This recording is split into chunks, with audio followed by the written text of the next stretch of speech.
Good morning দোস্ত, আসসালামু আলাইকুম। এখন সকাল সকাল বেরিয়ে পড়েছি কিছু কেনাকাটা করার জন্য।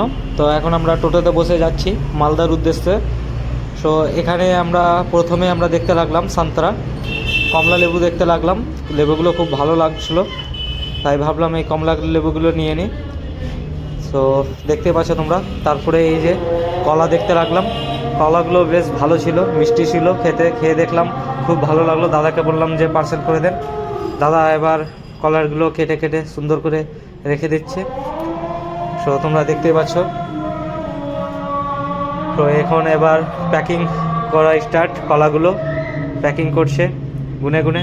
আর এখানে আমরা নিয়েছি আপেল, পেঁপে, খেজুর, পেয়ারা, আঙ্গুর, এই সমস্ত কিছু নেওয়া কমপ্লিট। এখন আমরা সব নিয়ে বেরিয়ে পড়লাম আমাদের গন্তব্যস্থলের দিকে। সো এখন বেরিয়ে পড়লাম দু বন্ধু বসে, এই যে দুই বন্ধু বসে আমরা যাচ্ছি এখন সব মালপত্রগুলো নিয়ে এখন আমাদের বাড়ির উদ্দেশ্যে। আর এখন আমি বসে বসে ভাবলাম একটা মিনি ব্লগ করা যায়।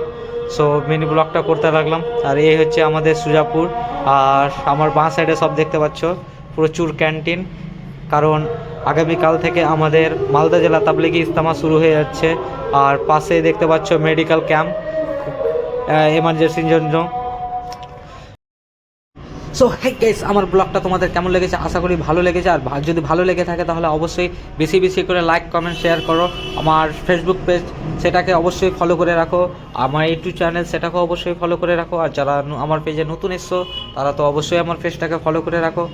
এই বলতে বলতে আমরা চলে আসলাম আমাদের সুজাপুর। আর আমার পাশে বাঁ পাশে দেখতে পাচ্ছ যে ক্যান্টিনগুলো। আর এই হচ্ছে খাবারের ক্যান্টিন, এটা প্লাস্টিক ইউনিয়নের তরফ থেকে এই খাবারের ক্যান্টিনটা 4 নম্বর ক্যান্টিন। এই বলতে বলতে আমরা সব চলে আসলাম, আমাদের সব কিছু কেনাকাটা হয়ে গেছে অলমোস্ট। আর কিছু বাকি থাকলো সেটাও আবার নিয়ে নেব। সো আমার ভিডিওটা অবশ্যই লাইক, কমেন্ট, শেয়ার বেশি বেশি করে করো। এই হচ্ছে আমাদের ক্যান্টিন পার করলাম। এখানে আমার ফ্রেন্ড বসে আছে মালগুলো ধরে নামানোর জন্য। সো তোমাদের সঙ্গে দেখা হচ্ছে আমার পরের ব্লগে। তো bye bye, tata, see you.